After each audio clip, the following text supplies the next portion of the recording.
Hola, soy Max Kaiser y esto es Kaiser Report. He aprendido una palabra nueva. Fiadiós. En realidad me la he inventado, o mejor dicho, se la ha inventado Stacy. Fiadiós. ¿Stacy? Pues sí, es un buen momento para que la gente me conozca porque he inventado una palabra nueva. Fiadiós, formada por adiós más fiat. Y esto viene a cuento del tuit que tengo aquí, que nos lleva a pensar que ya es momento de decirle adiós al dinero fiat. Es un tuit de Mario Draghi, en realidad del Banco Central Europeo, que cita a Mario Draghi, presidente saliente del Banco Central Europeo. Draghi, los tipos de interés negativos no provocarán la caída del sistema financiero. Esto es lo que afirma Mario Draghi, pero cuando las altas esferas empiezan a negar la posibilidad de un colapso financiero, es cuando podemos empezar a creer que estamos a punto de ser testigos de ello. Bien, entonces, el fiadiós, el abandono del dinero fiat, está ocurriendo a la par que los países de más peso internacional acumulan grandes cantidades de oro. Se trata de un abandono del dinero fiat en toda regla. Ya sabemos que en los últimos 300 años ninguna divisa fiat ha sobrevivido. Todas han acabado con un valor nulo y de media han tenido una vida útil de unos 27 años. Quizás la excepción sea la libra esterlina, pero a día de hoy ha perdido el 99,5% de su poder adquisitivo. Quedarse con las divisas fiat es como admitir que queremos ser Venezuela y perder todo el dinero, o incluso emular a la República de Weimar y que el valor de todo se quede en nada. La gente está abandonando el dinero fiat. Es el fiadiós definitivo. Pues sí, están abandonando el dinero fiat. Nosotros estamos hoy en Riga, capital de Letonia, con motivo de una conferencia sobre el Bitcoin. Lo que hay aquí son individuos soberanos diciéndole adiós a las divisas fiat. Las abandonan porque ven cómo los tipos de interés negativos están acabando con el capital y están destruyendo economías. De hecho, cuando el Banco Central Europeo recortó los tipos de interés esta última semana, los banqueros centrales de Países Bajos, Francia y Alemania advirtieron al BCE que no debía hacerlo porque estaba destruyendo capital. Por supuesto, el presidente de Estados Unidos, Donald Trump, animaba a la Reserva Federal a imitar al Banco Central Europeo y a otros bancos centrales. No hace falta ser historiador para saber que lo mismo pasó justo antes de la Segunda Guerra Mundial y después de la crisis financiera de 1929. También lo vimos con la política de buena vecindad. Pero ahora están empezando a poner toda la carne en el asador. Ha sido un proceso lento que ha ido avanzando en silencio desde el 2008, pero ahora está tomando un cariz más agresivo. Sí, como ya he dicho otras veces, el dinero fiat tiene el récord de fracasos estrepitosos. Jamás ha sobrevivido. No sé por qué tendríamos que creerlos ahora cuando nos dicen que tienen una estrategia maravillosa y astuta para hacer que el dinero fiat deje de devaluarse. Tengo aquí un artículo de Bloomberg, Bloomberg.com, un medio asociado al sistema financiero y Wall Street, de ahí que escriba tanto sobre ellos. Vamos a ver ahora su titular sobre el fiadiós, en el que básicamente hacen un análisis de lo que ha pasado en los últimos 10 años hasta hoy, es decir, desde el 2008, y concluyen: las enormes reservas de oro en Rusia valen ahora más de 100.000 millones de dólares. El valor de las reservas de oro de Rusia subió un 42% el año pasado. Rusia se ha alejado de los activos estadounidenses y el oro recupera posiciones. Lo que dicen es que Rusia ha apostado fuerte y a largo plazo por el oro y que la estrategia está empezando a salirle rentable ahora que sube el precio del oro, y también indican lo siguiente: el país cuadriplicó sus reservas de oro en la última década y se alejó de los activos estadounidenses, un movimiento que ha dado sus frutos en los últimos tiempos, ya que la demanda de activos seguros elevó los precios al valor más alto de los últimos 6 años. En el último año, el valor del oro de Rusia subió un 42% hasta los 109.500 millones de dólares. El oro se posiciona así como la acción de mayor peso de las reservas totales de Rusia desde el 2000. Putin dijo recientemente que no es que el mundo esté abandonando al dólar, sino que es el dólar el que está abandonando al mundo. Es sin duda una forma bastante sucinta de explicar qué es lo que está ocurriendo a nivel mundial y por qué hay países como Turquía, China, Rusia o Polonia que están comprando cientos de toneladas de oro y que su precio está alcanzando máximos históricos y superando a todas las divisas de mayor peso internacional, excepto el dólar, aunque no tardará en hacer lo propio. Sí, de hecho, Citigroup cree que va a alcanzar un nuevo máximo histórico con respecto al dólar estadounidense. Leo un tuit de Marco Byrne de Goldcore. Citigroup dice que el oro batirá un nuevo récord y llegará a los $2.000 por onza. El optimismo del Citigroup sobre el oro se debe a la intención de la Reserva Federal de llevar los tipos de interés a cero, lo cual ha intensificado las tensiones geopolíticas y ha aumentado el riesgo de una recesión global. Ahora mismo estamos en Estados Unidos con el tema de Donald Trump y de las nuevas elecciones. Ya sabemos que la Reserva Federal no es partidaria de que se la involucre en procesos políticos. No se sabe realmente cómo van a actuar el próximo año. Pero lo cierto es que Trump está amonestándolos y exigiéndoles que implanten tipos de interés negativos. No se sabe realmente lo que pide, porque no creo que sobreviviera a los tipos de interés negativos. Mario Draghi dice que el sistema financiero lo resiste, pero no sé yo si solo estaba hablando del euro o si también se refería al dólar estadounidense. No lo sé. Si la divisa de reserva mundial ha sido el dólar durante décadas y Estados Unidos ha cosechado y cosecha una serie de beneficios por ello, recordemos que se implantó el dólar como divisa de reserva mundial tras la Segunda Guerra Mundial en Bretton Woods, y de repente el mundo empieza un proceso de desglobalización y desdolarización. Al mundo solo le queda una opción: comprar toneladas de oro y esperar a que alguien detone la granada y reduzca el dólar a cenizas. Al final, muchos países acabarán con unas reservas de oro ínfimas, a diferencia de Rusia, por ejemplo, que cuenta con un porcentaje de oro impresionante en relación con su PBI y su capitalización. El resto del mundo está ahora mismo igual que un padre que se queda mirando cómo su hijo de 2 años juega con un cuchillo. El niño es Estados Unidos y el cuchillo es el daño que se hará a fuerza de ignorar el funcionamiento del dólar y de meterse de lleno en los tipos de interés negativos. El resto del mundo está esperando a que Estados Unidos se mate detonando él mismo la granada, porque están perfectamente preparados para lo que venga. ¡Detónala, Donald! ¡Detónala ya! Entre tanto, Trump sigue jugando con la anilla. A ver, Trump por sí solo no puede recortar los tipos de interés. Lo único que puede hacer es presionar al presidente de la Reserva Federal, Jerome Powell. Si Powell cederá o no a la presión, eso ya no lo sabemos. La cosa es que hay mucha gente que ya opina que el dólar va a venirse abajo. Países como Rusia y China, asociados comerciales de gran importancia, están preparándose para un inminente abandono del dólar, especialmente China. En Estados Unidos se publicó estas últimas semanas un titular que yo creo que también es consecuencia de la desdolarización. Tiene relación con las personas que no tienen acceso a grandes cantidades de capital y que tampoco tienen ahorros ni riqueza de ningún tipo. No obstante, otra forma de desdolarizar también es cargarse el sistema a base de gastar muchísimo más dinero del que uno puede ganar en su vida. El titular es fantástico y dice: el crédito al consumo en Estados Unidos llegó a los 23.300 millones de dólares en julio y superó todos los pronósticos. La mayoría de la deuda procede de las tarjetas de crédito. Creo que la mayoría de esta gente son personas que no tienen ni Bitcoin ni oro. Los estados compran oro, pero la gente está viendo que la vía rápida para conseguir dinero se le ha ido al garete y que se avecinan malos tiempos. Y es duro enfrentarse a tiempos como estos, no vivir por encima de tus posibilidades y someterse al dinero duro. En última instancia, la economía se fortalece, pero en cualquier caso, este artículo denota que la gente ya está viendo lo que se viene encima. Si le echamos un vistazo a los órganos de administración de las empresas que fabrican oxicodona y otro tipo de opiáceos, y luego miramos los órganos de administración de las empresas de tarjetas de crédito como Visa o Mastercard, verán ustedes bastante coincidencias en el personal. Ambos productos, tanto la heroína sintética como las tarjetas de crédito, tienen el mismo tipo de propaganda. Uno las compra para sentirse bien y aliviar el dolor. Y también ambos tienen los mismos resultados: dejar a la gente en la calle maldiciendo el día en que nació, sin nada salvo una aguja en el brazo. Es una pena, pero esa es la imagen que mejor representa a Estados Unidos en el siglo XXI. En el mundo fiat, las cifras del PBI pueden falsearse, al igual que todo lo demás, así que cuando baje la marea veremos qué implican las cifras del paro o las de la deuda de las tarjetas de crédito. Las deudas de las tarjetas de crédito están ahora en máximos históricos, mientras los tipos de interés están al 0% o incluso en negativo.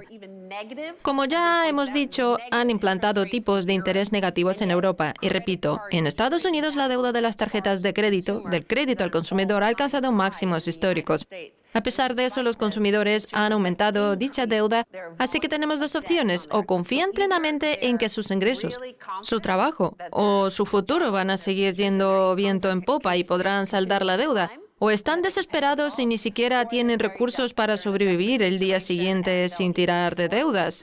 No podemos saber cuál de las opciones es la correcta hasta que todo vuele por los aires, si es que lo hace. Sí, es otro caso de vandalismo financiero. Sí. Como lo llaman ahora, los tipos de interés deberían ir en consonancia. Tanto los tipos de descuento como los tipos de interés de las tarjetas de crédito deberían ir en sintonía y los de las tarjetas de crédito no deberían superar nunca los tipos de interés interbancarios cuando estos están al 0% o en negativo. Eso se llama vandalismo financiero y lo hacen los banqueros. Bien, por último me gustaría que comentáramos un último asunto. Se trata de un tuit de Brian McDonald. Dice así: medios rusos informan de que las reservas del país superan ahora a sus obligaciones crediticias. Esto implica que Rusia se sitúa como uno de los dos países europeos sin deuda pública.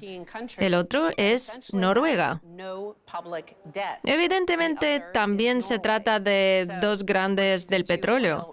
La BBC predijo hace unos 2 o 3 años una crisis en la balanza de pagos, lo que implica que las deudas de un país superan a sus reservas, de manera que no pueden hacerles frente. Aquí, sin embargo, dicen que no hay riesgo ninguno de que se produzca ningún tipo de crisis, porque tienen más efectivo que deuda. Es una maravilla. Noruega tiene un fondo soberano bastante considerable. Enorme. Enorme. Y que se basa sobre todo en acciones y activos basados en dinero fiat. En el caso de Rusia, este país también cuenta con un fondo soberano parecido, pero se basa enteramente en oro y más concretamente en lingotes de oro de 24 quilates. Será muy interesante ver quién juega con mejores cartas. ¿Quién juega las mejores cartas? Bueno, la cosa es que Rusia tiene un 40% de sus reservas en euros. Y también están acumulando yuanes. Así las cosas, y según lo que se va publicando, parece que también van a emitir bonos en yuanes, a pesar de que la mayoría de la gente lo haga en dólares. Estamos ante un claro proceso de desdolarización. Es algo normal que ha pasado miles de veces a lo largo de la historia. Un imperio se alza mientras otro cae. Estamos ante el nacimiento del imperio de China, porque es evidente que ahora mismo son socios comerciales de la mayoría de los países, así que tiene sentido que quieras extender el yuan como reserva y respaldarla en algo tangible como el oro, también en los procesos comerciales. Si va a tratarse de una unidad de cuenta o de una divisa bancaria, no lo sabemos. A ver qué pasa. Recuerdo cuando Medvedev acumulaba monedas de oro allá por el 2008 y le decía al mundo que hacia allí se dirigían. Resultó que tenía razón. Pero en fin, vamos a hacer una pausa. Les traemos mucho más a la vuelta. No se muevan.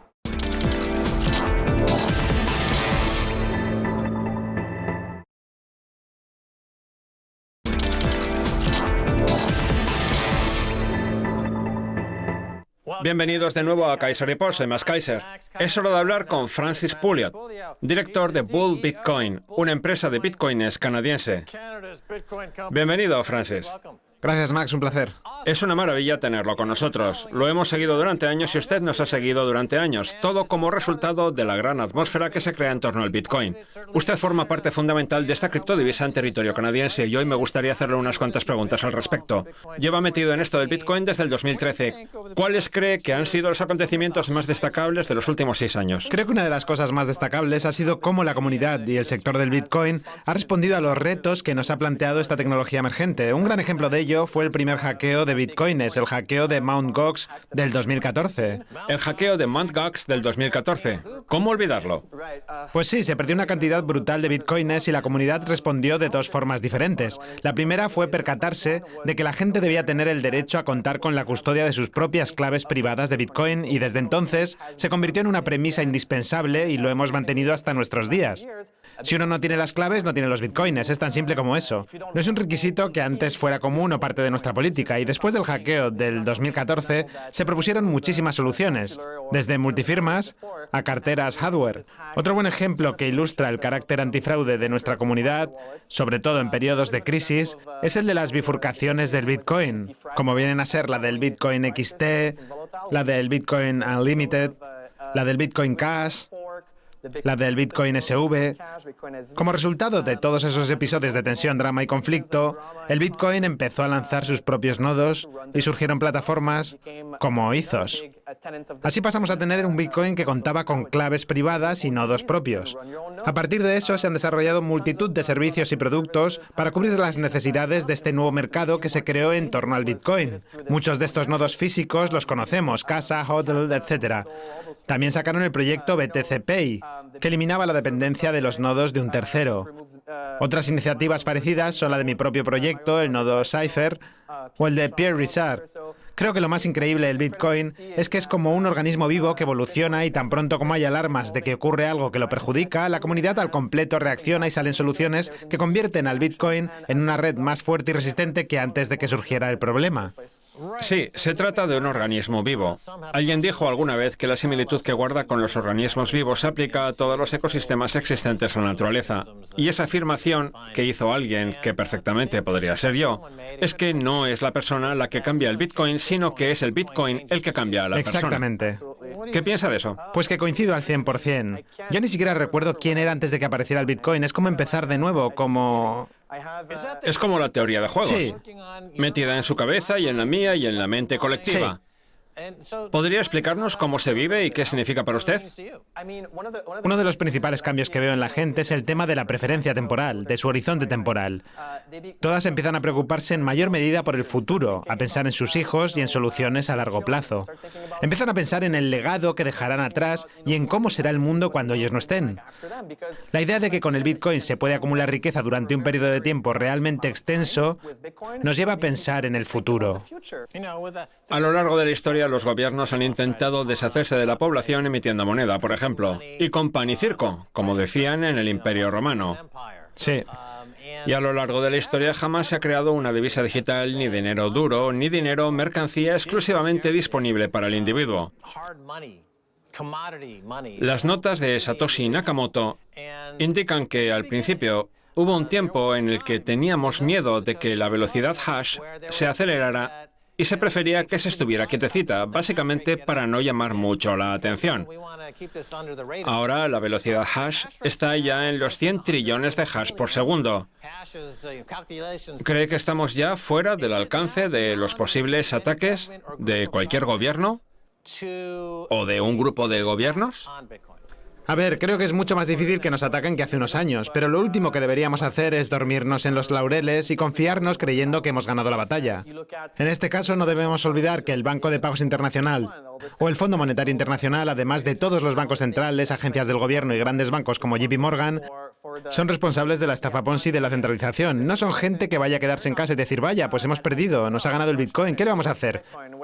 Para nada, lo que van a hacer es contraatacar. Pero eso forma parte del protocolo. Sí. Es parte de la teoría de juegos. Sí. Van a infectar a un grupo de personas, como Jamie Dimon o el Banco de Pagos Internacionales, les inculcan el miedo, les da la neura e intentan interferir en el Bitcoin. Pero lo único que consiguen Sí. es acelerar la velocidad hash. Sí, absolutamente. Y eso es lo más bonito del Bitcoin, creo yo. Que cuanto más lo atacan, mejor actúan los glóbulos blancos para defenderlo. Los glóbulos blancos, en este caso, serían los empresarios del Bitcoin, Bitcoin Builder, los trabajadores del sector. Todos ellos, en cuanto atacan al Bitcoin, se ponen en marcha y pasan a la acción para sacar soluciones empresariales y de lo más creativas para los problemas que se van planteando. Con el tiempo me he dado cuenta de lo contento que estoy con cómo ha evolucionado todo este tema, porque el Bitcoin ha sido víctima de ataques en numerosas ocasiones, víctimas de ataques sociales, de ataques a la tasa de hash, de mineros hostiles que han intentado echarlo abajo. También hemos asistido, por ejemplo, a cosas como Bitmain y sus intentos de dividir la red del Bitcoin. Al final fuimos capaces de hacernos más fuertes ante los ataques a la tasa de hash, por ejemplo, lanzando nuestros propios nodos. No creo para nada que podamos decir que estemos libres de cualquier amenaza, pero sí que puedo afirmar que es innegable que el Bitcoin se está convirtiendo en un elemento dificilísimo de atacar y que las entidades que pueden atacarnos y salir con éxito ya son cada vez menos. En los próximos años, y aunque el Bitcoin ya suponga una amenaza actualmente, lo será aún más cuando ocurra una catástrofe con el sistema financiero y la gente empiece a abandonar el dinero fiat en masa para abrazar el Bitcoin. Los gobiernos están viendo ya que están perdiendo el control de sus políticas públicas. Ya no pueden ejercer el control sobre el flujo monetario. No tienen financiación para sus proyectos y el Bitcoin se les está echando encima. Con un poco de suerte, lo que ocurrirá ante esto es que los caballeros del Bitcoin vendrán al rescate y propondrán algún tipo de cooperación. ¿Los caballeros del Bitcoin? Sí, los caballeros. ¿De la mesa redonda? Exactamente. Directos a la tormenta. Eso es. Nunca debemos subestimar las motivaciones de un partidario del Bitcoin. Evidentemente hay un montón de gente que está ahí con el Bitcoin por razones puramente monetarias. Y muchos son los que han empezado a invertir en él porque quieren tener más dinero en el futuro. No obstante, también es verdad que hay mucha gente dispuesta a sacrificarlo todo por el Bitcoin. Se ha convertido en una causa y cuando lo pienso se me pone la carne de gallina. La idea de participar en una revolución que está cambiando el mundo es muy impactante. Es todo un acontecimiento y los partidarios del Bitcoin están dispuestos a correr el riesgo y a asumir las consecuencias que les acarree la causa. Sinceramente, pensemos en los banqueros. No creo de verdad que ningún banquero estuviera dispuesto a morir por preservar el sistema bancario. ¿Quién se sacrificaría como individuo en nombre del dinero fiat? Pues nadie, porque el dinero fiat no crea ningún sentimiento de pertenencia ni de comunidad, ni tampoco implica ningún tipo de romanticismo que lleve a trabajar por y para el sector fiat. Y por eso yo no apoyo al Toronto Maple Leafs. Sí, sí. Porque es que nunca gana la Copa Stanley. Llevan intentándolo 50 años. Creo que he divagado un poco, pero creo que captan la idea. Nadie va a la guerra a luchar por la causa del dinero fiat porque históricamente ha demostrado que tiene todas las de perder.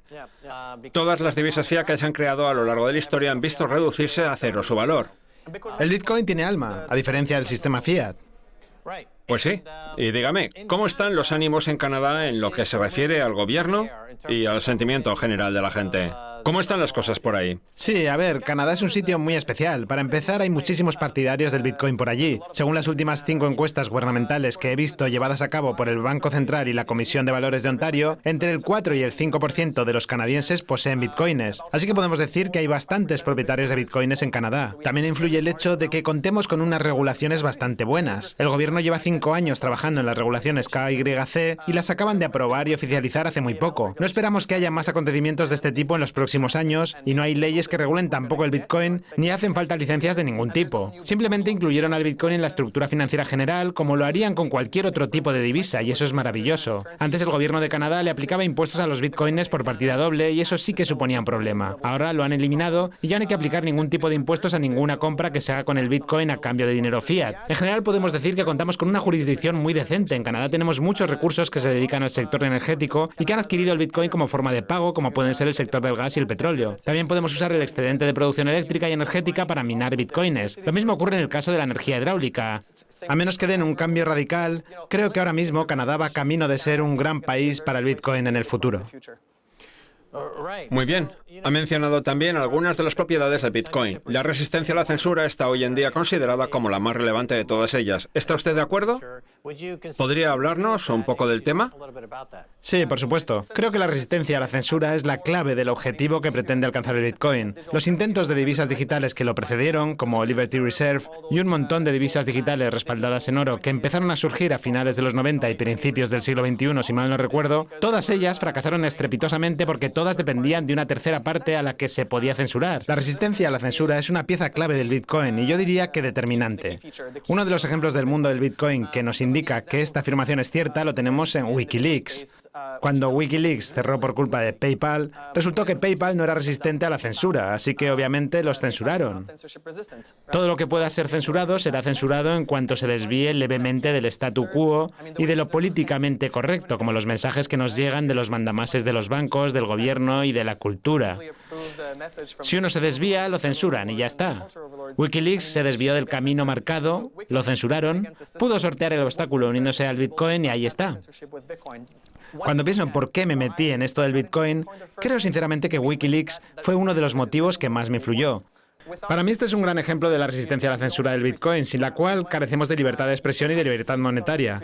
No podemos tener libertad de expresión sin libertad monetaria, porque la cosa es que nadie va a venir a amordazar a una persona y prohibirle hablar. Pero lo que sí que van a hacer es echarla de los sistemas de pago y esa persona sí que va a carecer de plataformas en las que poder expresar sus ideas, mientras que los demás sí pueden hacerlo y adquieren una injusta ventaja sobre los que no. Si una persona quiere acabar con la libertad de expresión, no tiene más que eliminar el medio de vida de aquellos cuyos discursos no van con ella. La otra característica principal del Bitcoin para mí es que la confianza se basa en la validación. Con el Bitcoin todo se puede validar y la palabra del otro no es la que nos da la confianza. Cuando nos hacen un pago no nos hace falta que la tercera persona nos lo diga y confiar en que lo ha hecho, sino que podemos validarlo nosotros mismos sin la necesidad de que la tercera parte nos muestre el ingreso. Evidentemente, la otra característica básica del Bitcoin, además de la resistencia a la censura, es la escasez digital. El hecho de que el Bitcoin sea limitado y su producción sea escasa y complicada lo convierte en algo rompedor. El Bitcoin permite a su propietario guardar su riqueza sin que el gobierno la devalúe y también permite que transfiera su riqueza a otra persona, riqueza que al final no es más que un mensaje que se envía a cualquier lugar. Para mí es imposible separar los conceptos de libertad de expresión, libertad monetaria y libertad de transacción. Los tres suponen un gran reto en la actualidad. Y todos sabemos que la libertad de expresión corre ahora mismo un serio peligro. La libertad monetaria es la forma de resistir al ataque a la libertad de expresión. Muy bien, Francis, lo dejamos aquí. Gracias por venir a Kaiser Report. Gracias, Max, un placer. Esto es todo por hoy en Kaiser Report. Somos más Kaiser, este es Albert. Quiero dar las gracias a nuestro invitado Francis Pouliot, de Bull Bitcoin, una empresa de bitcoins canadiense. Si quieren contactar con nosotros, escríbanos un tweet a Kaiser Report o a kaiserreport.com. Hasta la próxima, adiós.